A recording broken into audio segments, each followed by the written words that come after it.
Hey guys, Zot here, and welcome to another addition to the Get Started series, in which we go over talents, traits, how to deal damage, and more. In this episode, we're going to be covering Affliction Warlock, so let's get started.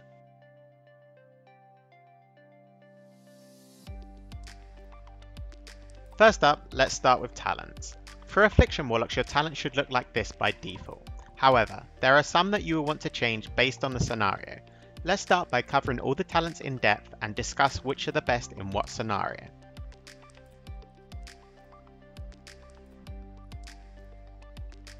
Up first are the level 15 talents. We have the choice between Nightfall, Drain Soul and Deathbolt.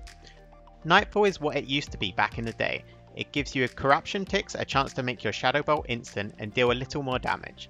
This is not bad by any means, but currently Shadow Bolt damage isn't very strong, so is not the preferred choice here. However, over the course of a game could provide a little extra damage, so in Battlegrounds for example, where damage is key, Nightfall could be considered.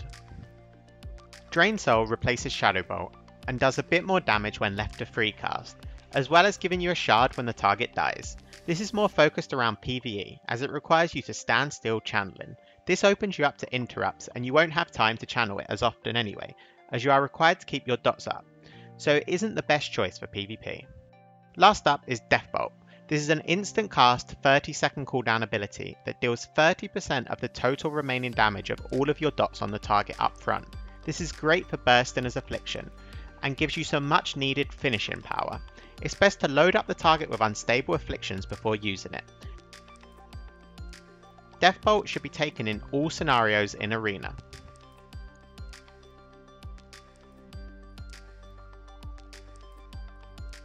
Next up are the level 30 talents, where we have the choice between Rife in Agony, Absolute Corruption and Siphon Life. Rife in Agony allows your Agony to stack up to 15 instead of the usual 10. This can be great for rated and non-rated battlegrounds, as you often won't have the free globals to be applying Siphon Life. Absolute Corruption increases the damage of corruption by 15% and the duration to 24 seconds versus players. This is less damage overall than both Rife in Agony and Siphon Life, so shouldn't ever be considered. Finally is the talent you should be taking in all arena games, and that is Siphon Life. It gives you an extra dot for your Deathbolt, some more spread damage, and even a moderate amount of healing over the course of a game.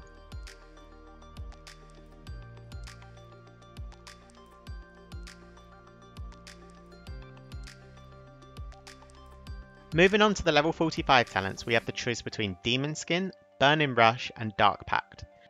First off is Demon Skin. This causes your Soul Leech to passively stack up until you gain a shield equal to 15% of your maximum health over the course of a game. This really adds up and should be the default choice in any situation where you're going to be taking damage. Burning Rush increases your movement speed by 50%, with the drawback of dealing 4% of your maximum health per second.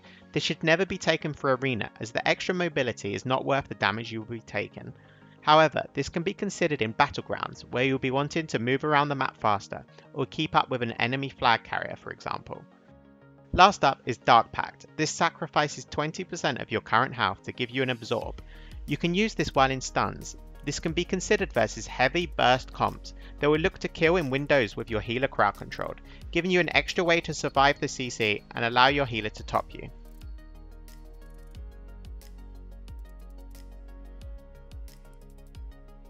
Up next are the level 60 talents, where we have the choice between Sow the Seeds, Phantom Singularity and Vile Taint. Sow the Seeds makes it so that your Seed of Corruption embeds into one additional target, allowing you the chance at getting up more corruptions. However, with the loss of instant Seed of Corruption, this talent should no longer be considered for Arena. However, it can still be taken for rated battlegrounds as a tool to get up your corruptions faster. Phantom Singularity is a single target dot that does some AoE pulsing damage within 15 yards, and also heals you for 25% of the damage done. This is great for extra damage in Arena, and the healing from it should not be ignored. It's also an additional dot that adds up to your Deathbolt damage. This should be taken in all Arena games. Last up is Vile Taint. This is a targeted 1.5 second cast that will apply a damage over time effect to all enemies and slowing them for 30%. This is primarily focused around PvE and shouldn't be considered for PvP. In rated battlegrounds, getting corruptions up with Sow the Seeds is far more damage.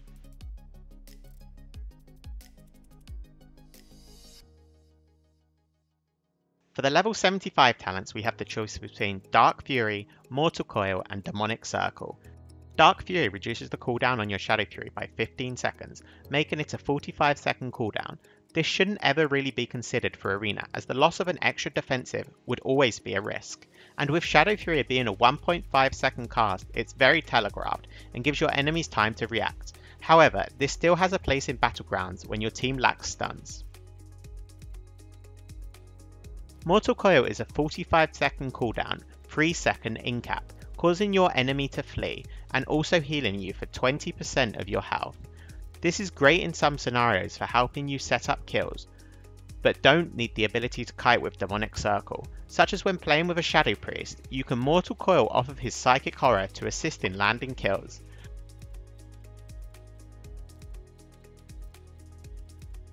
Demonic Circle should be the default choice here. In most scenarios you will be the target, or will be swapped to at some points in the game. Having Demonic Circle allows you to easily escape harm's way and get more easily to your demonic gateway. You should take this in almost all arena games unless you feel you are not needing the extra mobility, but instead require more kill potential from Mortal Coil.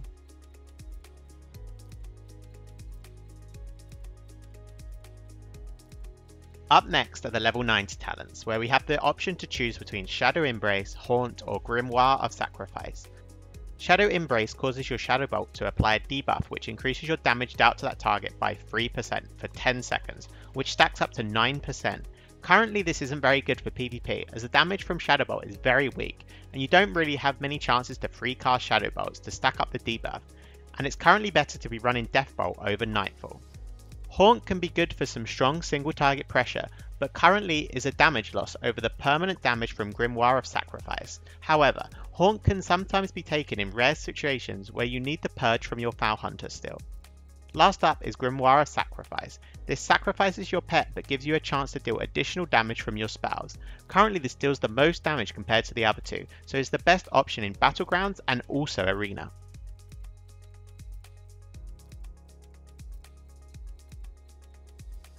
Last up, we have the level 100 talents, where we have the choice between Soul Conduit, Creeping Death, and Dark Soul Misery. Soul Conduit gives you a chance to refund soul shards when you use them. Currently, as you are more often than not the best target for teams to focus, it's hard to find chances to free cast and unload your soul shards, so this talent loses a lot of value compared to the damage boost that others provide, so shouldn't ever be considered. Creeping Death makes your dots deal full damage 15% faster.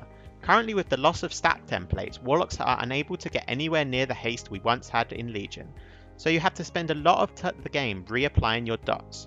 With Corruption being shorter also, you simply don't have the globals to keep dots up as it is, so with them ticking even faster would give you no time to do anything but maintain your dots.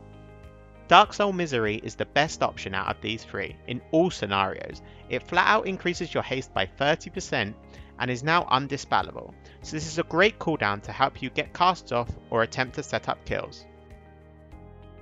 Now we know what talents we should be using in all situations, let's talk about Honor talents.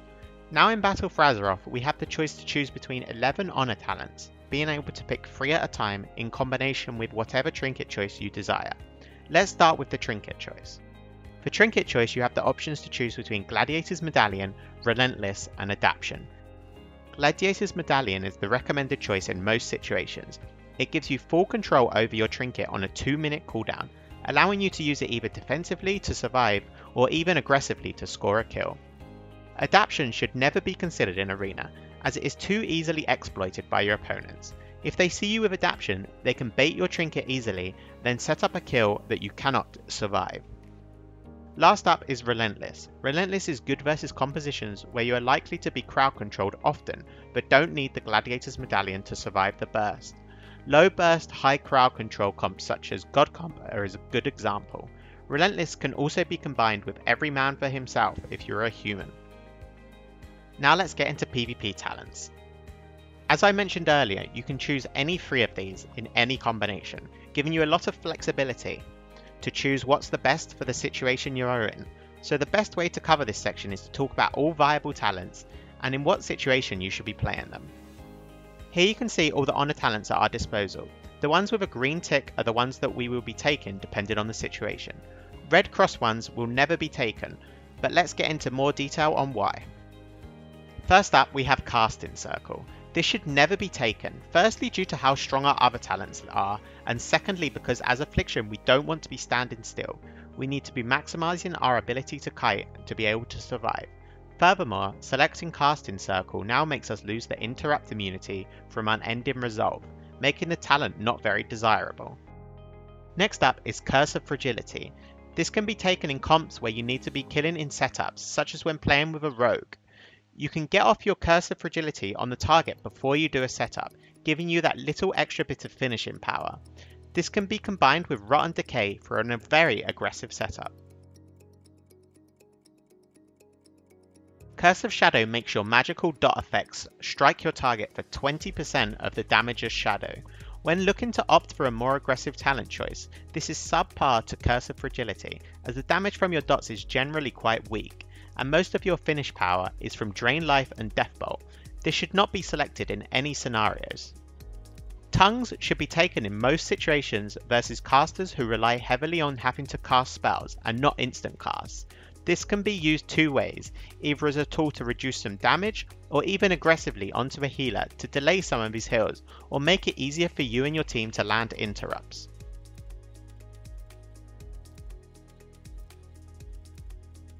Curse of Weakness reduces the target's physical damage by 25%. This is a very strong versus melee comps that rely heavily on physical damage, such as warriors and rogues. This can be great for helping either you or a teammate survive. It's also on a 20-second cooldown and lasts for 10, meaning versus teams without a decurse can do a lot of work over the course of a game. It's recommended you take this in all situations versus double melee, and even single melee when you need an extra defensive. Endless Affliction is very useless in comparison to the other talents you can choose between. It makes your unstable affliction 6 seconds longer but still does the same damage. With how little you get to freecast unstable afflictions, the dispel protection this talent offers is really not worth taking in any scenario. Essence Drain reduces the damage the target does to you by 5%, stacking up to 25% for 6 seconds. This talent is fine in theory, but having to stand still and channel Drain Life means you're unable to keep your dots up and unable to kite. Also, it's a bad choice because of the Azerite trait we select, which we will cover later, but this talent should not ever be considered for these reasons. Gateway Mastery should be taken when you or your team rely heavily on kiting the opposition to survive. Having a shorter cooldown and longer distance on your gateway can help you and your team immensely in surviving. Combining this with Curse of Weakness makes it incredibly hard for melee to kill you. Next up is Nether Ward. This should be taken in all situations versus casters. It can be used both aggressively and defensively, either as a way to land casts or crowd control and be immune to magical kicks, or defensively to avoid some damage. It can even be taken against melee with magical kicks as a tool to easily land casts, such as when facing Death Knights. Combining this talent with the Curse of Tongues versus casters can help massively in surviving. Rotten Decay now makes it so every tick of your Drain Life increases the duration of your unstable affliction, corruption, and agony onto the target. This is an amazing tool when looking to burst down opponents in kill windows, as loading up a target with unstable afflictions and then casting Drain Life will make it so your dots don't expire while you are channeling. Last up is Soul Shatter. This talent is very weak. You will consume all your dots on up to 5 targets in return for soul shards and some increased haste. This talent is never worth taking in arena nor battlegrounds. Combining these versus the composition you are facing can give you some interesting setups, either opting for a more defensive approach or offensive, whatever you desire.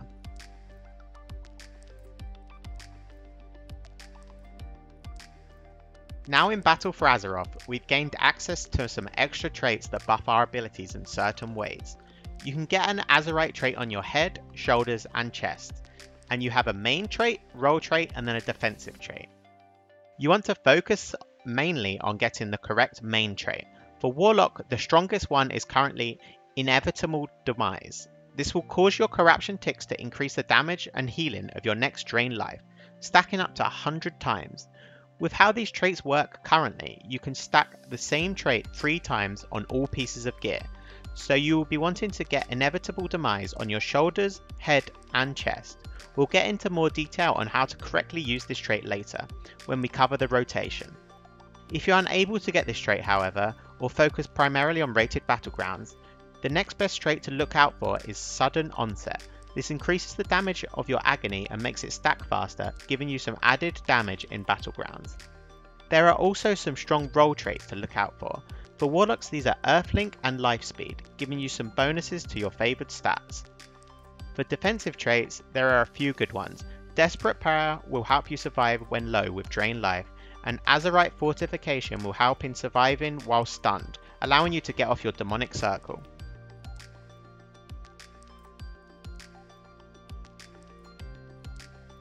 Now in Battle for Azeroth, once again stats and gear matter. There is no templates, so making sure you are going for the correct stats on gear is very important in gaining that edge. Currently for Affliction your stat priority looks like this. You want to be focusing mainly on getting the maximum intellect you can, and then having haste and mastery on the majority of your gear. Versatility is still somewhat useful in gaining some extra damage and damage reduction, however, critical strike should be avoided. For enchants, you want to be getting haste on weapon and both of your rings. Trinket choices are primarily based on what you have, but having an on-use and one proc is preferred, and using your on-use in conjunction with your Dark Soul to burst. Warlocks not only have decent consistent damage via their damage over time effects, but now have extremely strong burst, combining cooldowns like Dark Glare, Dark Soul and Deathbolt for some insane single target burst. For your consistent damage, you want to be maintaining your dots on as many targets as possible, so your ideal opener should be to first get your Agony, Corruption and then Siphon on every target, finally putting Phantom Singularity on your main kill target.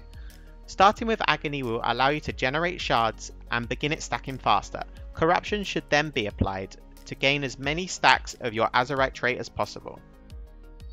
Once you are ready to burst, you will want to make sure you first have your 4 dots on the kill target: Agony, Corruption, Siphon and Phantom Singularity. You will then want to pop Dark Soul Misery and unload your soul shards on Unstable Affliction. Then use your Summon Dark Glare to refresh your dots, and then Deathbolt for the maximum damage. You can then finish them off with a Drain Life to keep your dots active if you have Rot and Decay. If playing with Curse of Fragility, you want to apply it before you start bursting. When playing with the trait Inevitable Demise, you should refrain from using Drain Life until you are attempted to make a kill attempt or needing to drain life to survive. Letting this trait stack up and combining it with your offensive cooldowns can result in some insanely strong burst on setups. That just about wraps up this Get Started Affliction guide for Battle for Azeroth. Thanks for watching and be sure to plus skill and leave any comments you still may have below.